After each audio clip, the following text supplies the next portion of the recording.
Assalamualaikum warahmatullahi wabarakatuh. Perkenalkan, nama saya Nur Hanifah, NIM 195121444017, Prodi Pendidikan Teknik Boga kelas D. Di sini saya akan menjelaskan tentang sebuah jurnal dengan judul Pengaruh Fortifikasi Roti dengan Tepung Pisang Hijau Utuh terhadap Sifat Fisikokimia, Gizi, dan Kecerdasan in vitro. Penulis Amir Amini Ghazani, Biniam GPD, John Birch, dan Ala Eldin Ahmed Behit. Selanjutnya yaitu terdapat latar belakang. Jadi yang pertama yaitu pisang merupakan salah satu buah favorit di dunia dan memiliki nilai gizi yang tinggi. Pisang mengandung flavonoid, serat makanan, dan pati resisten yang lebih tinggi pada tahap awal kematangannya dibandingkan saat masak. Selanjutnya yaitu produksi WGBF atau Whole Grain Banana Flour berdampak pada sifat fisikokimia dan teknologi tepung. Dengan mempertimbangkan rasa pisang hijau yang tidak diinginkan, tepung pisang hijau diproduksi untuk memberikan nilai tambah dan mengurangi limbah dan kerugian selama rantai produksi, meningkatkan keberlanjutan, dan menangkap beberapa manfaat nutrisinya yang hilang saat pematangan.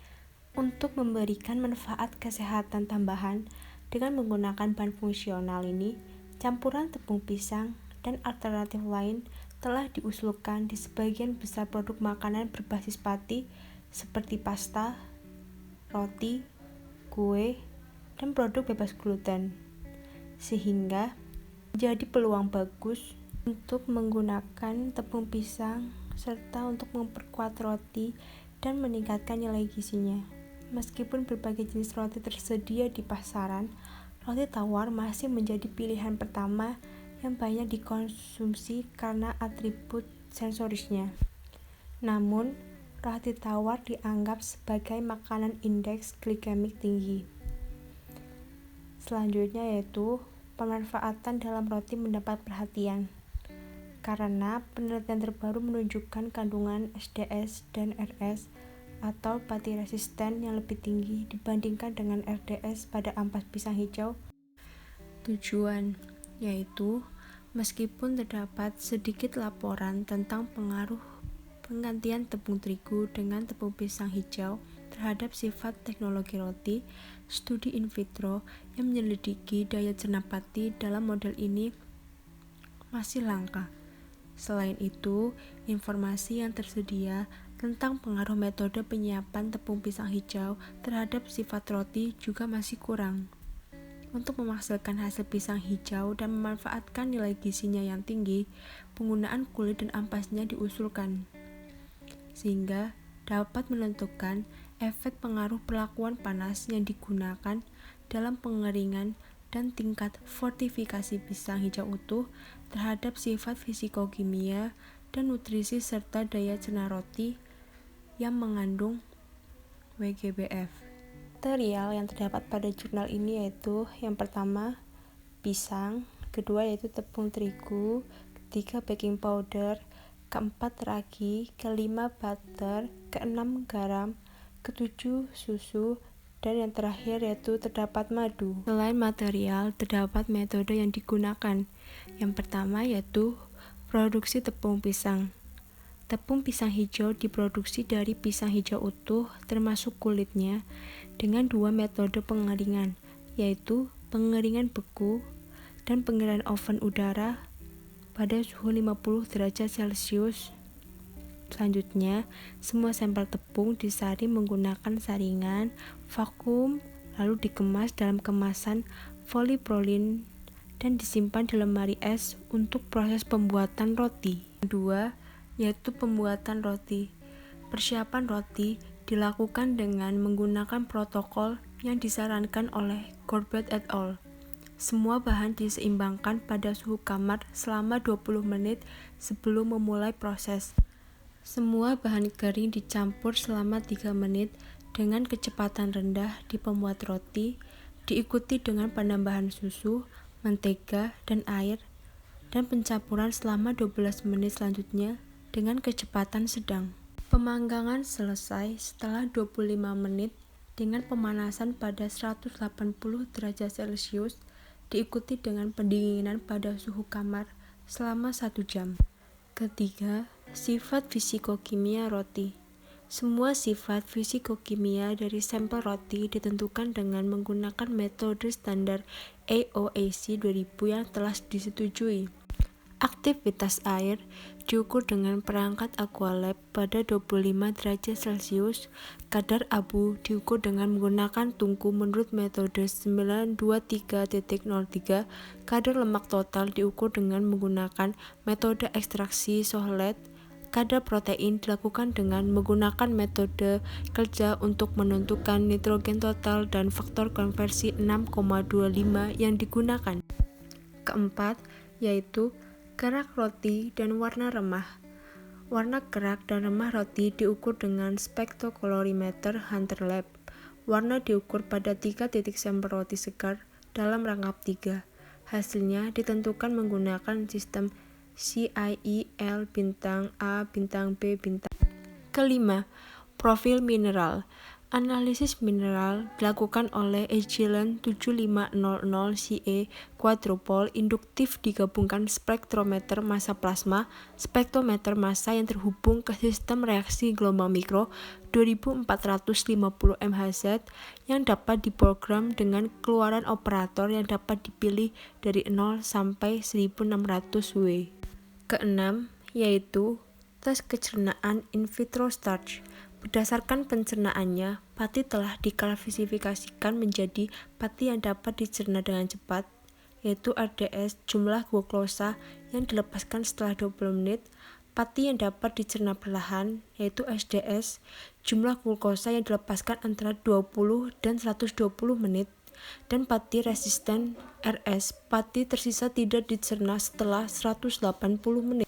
Selanjutnya, 6.1 Analisis total pati roti. Kandungan pati total diukur sebagai glukosa yang dilepaskan dengan uji glukosa oksidase peroksidase atau GODPOD dan ditentukan pada 510 nm. 6.2 Isi tepung roti yang tahan. Absorbansi glukosa yang dilepaskan diukur dengan uji GODPOD pada 510 nm terhadap glycogen. Kandungan pati resisten dihitung sebagai mg glukosa dikali 0,9. Terakhir yaitu analisis statistik. Data dianalisis menggunakan ANOVA untuk mengetahui pengaruh jenis WGBF persentase penambahan pada parameter yang diukur. Analisis statistik dilakukan oleh Minitab versi program 16. Selanjutnya yaitu result and discussion. Pertama yaitu terdapat tabel sifat komposisi kimiawi terdekat dari sampel roti. Fortifikasi di atas 10% menyebabkan peningkatan aktivitas air yang signifikan. Sampel roti dibandingkan dengan kontrol. Nilai kadar air dan TDF meningkat dengan meningkatkan tingkat penguatan WGBF dalam roti. Kadar abu yang lebih tinggi di WGBF dibandingkan dengan WF atau white flour meningkatkan kadar abu dalam roti dan menghasilkan peningkatan 2,5 kali lipat dalam kadar abu untuk sampel F30 dan O30. Hasil ini dapat dijelaskan oleh fakta bahwa serat lebih awet selama pengeringan beku dibandingkan dengan pengeringan oven udara. Juga, permukaan yang mengerut dan retak akibat perlakuan panas dapat menjadi penyebab TDF yang lebih rendah di semua ODF dan akhirnya di roti. Temuan komposisi kimiawi menunjukkan bahwa sampel roti lapis WGBF memiliki nilai gizi yang lebih unggul dibandingkan roti kontrol dengan penurunan kadar protein. Selanjutnya yaitu analisis warna roti berupa tabel parameter warna kerak dan remah roti. Sampel kontrol menunjukkan nilai L bintang sebesar 66,6 dan 72,5 yang masing-masing menunjukkan putihnya kerak dan irisan roti remah pada tabel. Roti yang diperkuat dengan FDF juga dan roti dengan kering beku menunjukkan indeks kecoklatan yang lebih rendah, kekuningan, dan kemerahan.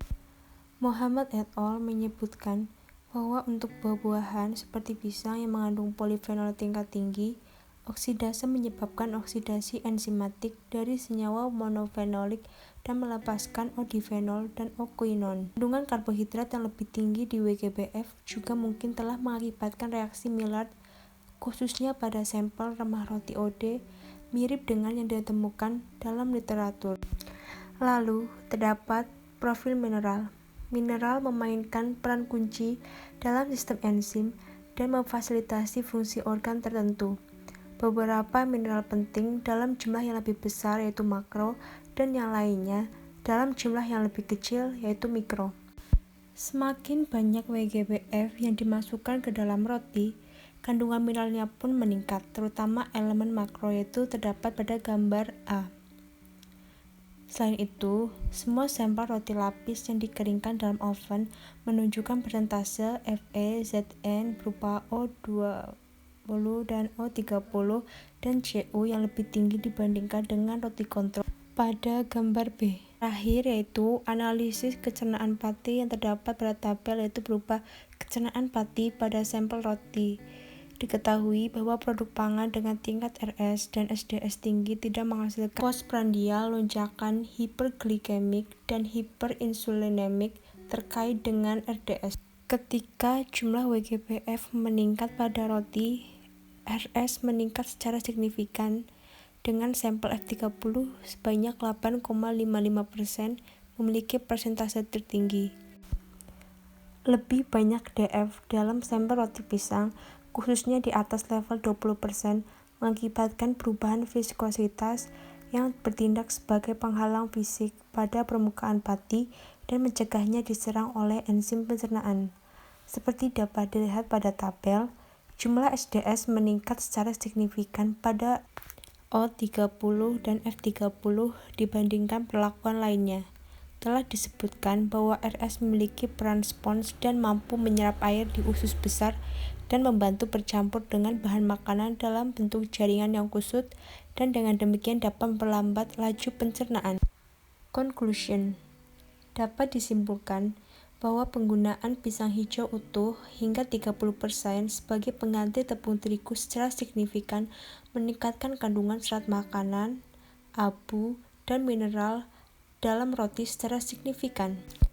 Selain itu, sampel roti yang dibuat dengan WGBF yang dikeringkan dengan udara menunjukkan warna yang lebih gelap pada remah dan kerak dengan kekuningan yang serupa dibandingkan dengan sampel roti kontrol pada tingkat fortifikasi 10%.